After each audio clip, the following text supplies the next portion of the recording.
Muli ang Tambuli Kapanali. Sumainyo ang katotohanan.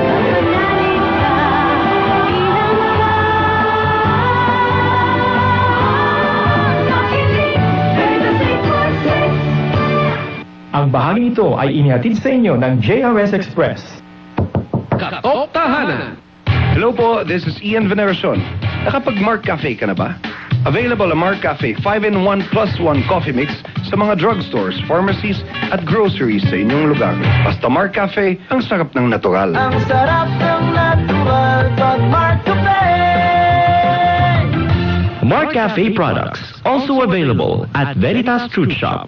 Mare, ang mahal ng mangustin ngayon. Mare, mag-Guya Max ka na lang. May mangustin na, may guyabano, turmeric at vitamin C pa. Yan ang 4-in-1 na sikreto ko. Ang gaan ng pakiramdam ko. Mahalagang paalala, ang Guya Max ay hindi gamot at hindi dapat gamitin panggamot sa anumang uri ng sakit. Ay, hirap gumalaw. Ay, napapasigaw. Daliri sa paa at kamay, sakit na, napapaan. Nandito ang turmeric capsules, tunay kang walastik. Mahalagang paalala, ang Turmeric Plus ay hindi gamot at hindi dapat gamitin panggamot sa anumang uri ng sakit.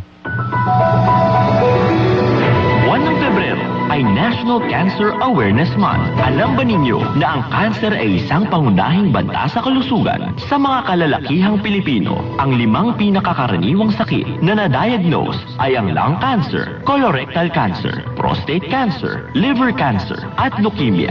Habang sa mga kababaihang Pilipino naman ay ang breast cancer, cervical cancer, colorectal cancer, lung cancer, at ovarian cancer. Kapanali, para maagapan ng sakit na cancer, iwasan ang paninigarilyo at pag-inom ng alak, kumain ng masusustansya at palagi ang mag-ehersisyo. Ang screening test ay nakatutulong upang maagang matukoy ang nakamamatay na sakit at ang pagpapabakuna naman ay nakatutulong upang mapababa ang panganib na magkaroon ng cancer. Ating tandaan na ang maagang pagtuklas at tamang paggamot ang pinakamahusay na paraan upang mapigilan ang paglubha ng mga karamdaman na posibleng mauwi sa cancer. Isang paalala ng inyong kapanalig na himpilan, Veritas 846, ngayong National Cancer Awareness Month.